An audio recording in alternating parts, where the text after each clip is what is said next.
Assalamualaikum warahmatullahi wabarakatuh. Alhamdulillahi rabbil alamin. Wassalatu wassalamu ala ashrafil anbiya'i wal mursalin wa ala alihi wa sahbihi ajmain, amma ba'du. Para Tribuners yang berbahagia, alhamdulillah kita bisa bertemu pada kesempatan kali ini, di mana pada kesempatan bulan Ramadan kali ini, di mana bulan Ramadan adalah bulannya Al-Quran atau Syahrul Quran. Maka kali ini saya akan mengajak Tribuners sekalian untuk melakukan renungan atau biasanya di kegiatan Ramadan disebut dengan tadarus. Di mana tadarus lebih kurang maknanya adalah mempelajari, mengkaji, meneliti. Kedepan saya akan menyampaikan beberapa ayat Al-Quran yang temanya adalah tujuan hidup.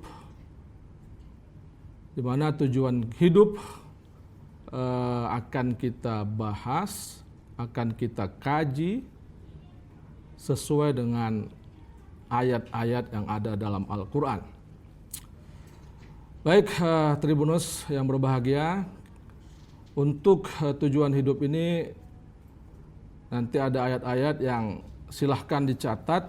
Saya akan hanya menyebutkan atau menyampaikan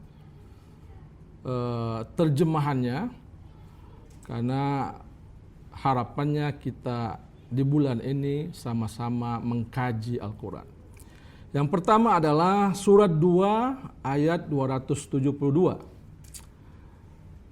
Di antara isi dari ayat tersebut adalah, dan janganlah kamu membelanjakan sesuatu melainkan karena mencari keridhaan Allah. Kemudian ayat berikutnya adalah 38, surat 30 ayat 38.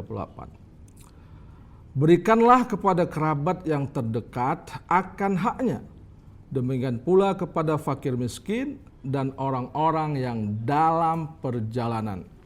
Itulah yang lebih baik bagi orang-orang yang mencari keridhaan Allah. Dari dua ayat ini kita bisa mengambil sikap bahwa memang tujuan hidup adalah ridha Allah.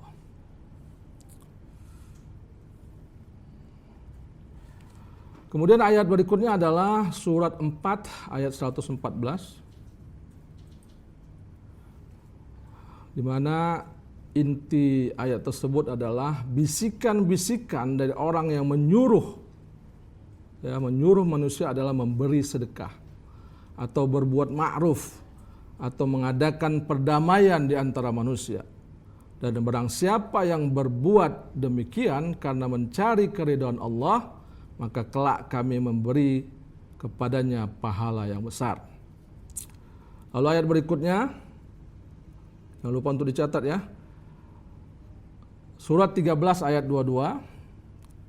Orang-orang yang sabar karena mencari keridhaan Tuhannya, mendirikan sholat dan menafkahkan sebagian rizki. Di surat 76 ayat ke-9, sesungguhnya kami memberi makanan kepadamu hanyalah untuk mengharapkan keridhaan Allah. Sebagai salah satu contoh kasus ya, misalnya ngapain kita pergi ke pasar? Itu ada di surat 83 ayat 1 sampai 3 ya. Ayat 1 berbunyi, kecelakaan besarlah bagi orang-orang yang curang. Kemudian ayat 2, orang-orang yang apabila menerima takaran dari orang lain, mereka minta dipenuhi. Kemudian ayat 3, dan apabila mereka menakar atau menimbang untuk orang lain, mereka mengurangi. Jadi kalau ke pasar tanpa melakukan apa yang diridhai Allah, maka surat 83 ayat 1 sampai 3 ini adalah sebuah peringatan. Lalu contoh lain misalnya karir dulu atau ridha Allah dulu. Ya. Di surat 29 ayat 69, orang-orang yang berjihad untuk mencari keridhaan kami tunjukkan kepada mereka jalan-jalan kami. Ya. Kemudian surat 2 ayat 207,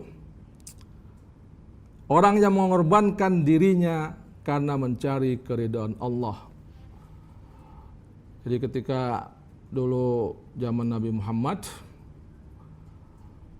para sahabat diuji apakah mereka memilih untuk tidak ikut berjihad atau mereka memilih untuk berjihad demi keridhaan Allah. Kenapa yang dicari ridho Allah? Karena di surat 9 ayat 72, surga itu janji, ya. Allah menjanjikan kepada orang-orang mukmin surga. Tapi di akhir ayat, keridhaan Allah lah lebih besar. Itu adalah keuntungan yang besar. Ya. Di surga itu hanya janji. Tapi kalau ridha Allah, maka ketika diridha Allah sama dengan disayang Allah, disukai Allah, dicintai Allah, disetujui Allah, dan dipilih Allah. Kemudian pada surat 35 ayat 32, kitab itu kami wariskan kepada orang-orang yang kami pilih. Nah, ini contoh dipilih Allah. Kemudian surat 29 ayat 45, bacalah Alkitab atau Al-Quran. Kemudian habis dibaca, diapakan? Yaitu dipelajari. Untuk apa? Supaya paham. Karena di surat 3 ayat 79, kamu selalu mengajarkan Alkitab dan disebabkan kamu tetap mempelajarinya. Jadi kalau kita sudah mempelajari Alkitab, maka kita menjadi paham dan bisa mengajarkannya kepada orang lain. Kemudian di surat 12 ayat 2, kami menurunkannya, yaitu Al-Quran, agar kamu memahaminya. Memahami Al-Quran itu untuk apa? Surat 24 ayat 1, kami wajibkan menjalankan hukum-hukum yang ada di dalamnya. Dan juga di surat 28 ayat 85, mewajibkan atasmu melaksanakan hukum-hukum Al-Quran. Kemudian di surat 2 ayat 159, orang yang menyembunyikan apa yang telah kami turunkan berupa keterangan-keterangan yang jelas dan petunjuk, maka mereka akan dilaknat. Jadi intinya Al-Quran adalah dibaca, dipelajari, dipahami, dilaksanakan, dan disyiarkan sampai akhir zaman.